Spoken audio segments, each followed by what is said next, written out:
Magnetism for 8th standard. Synopsis.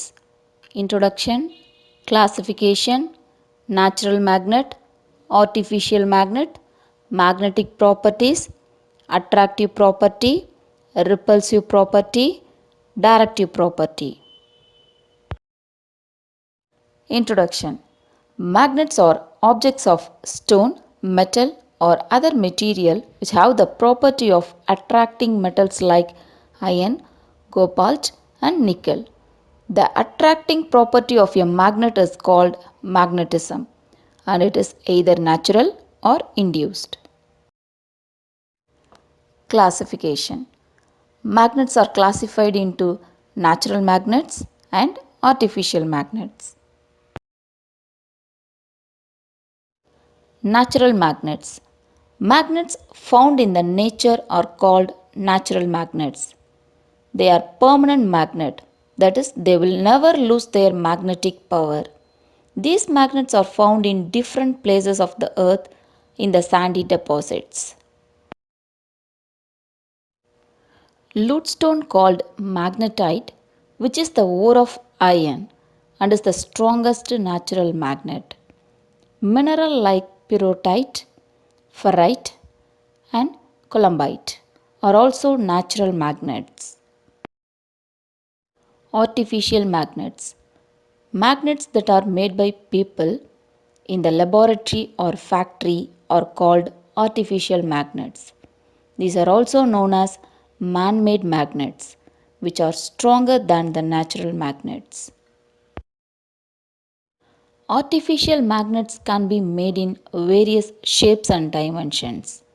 Bar magnets, U shaped magnets, horseshoe magnets, cylindrical magnets, disc magnets, ring magnets, and electromagnets are some examples of artificial magnets.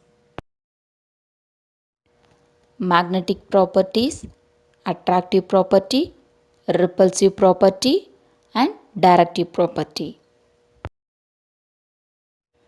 Attractive property. A magnet always attracts materials like iron, cobalt, and nickel. The iron fillings are attracted near the ends of the magnet.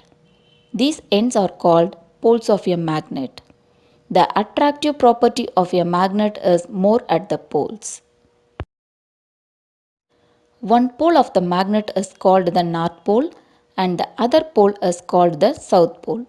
Magnetic poles always exist in pairs.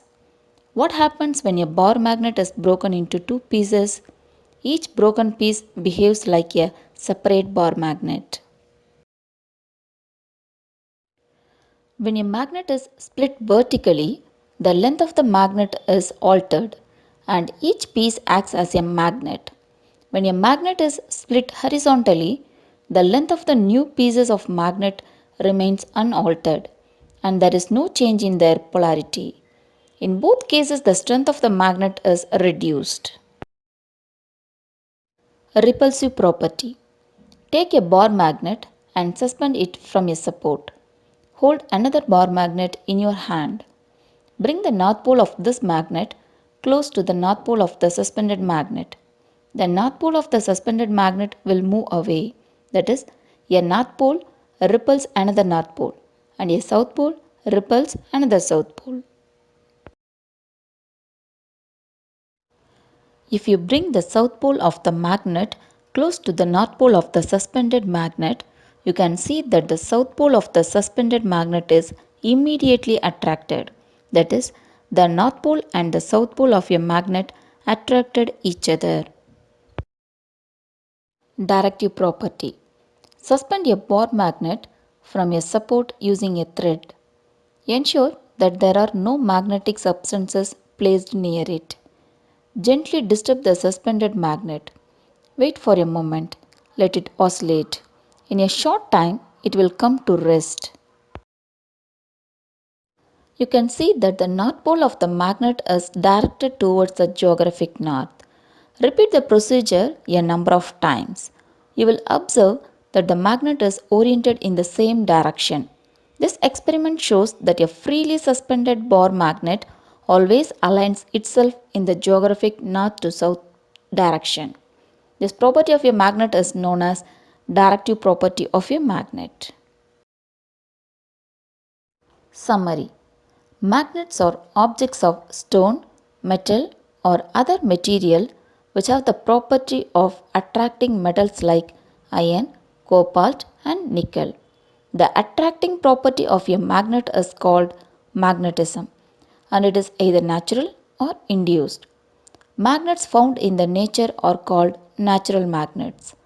Magnets that are made by people in the laboratory or factory are called artificial magnets. The three properties of magnets are attractive property, repulsive property, and directive property.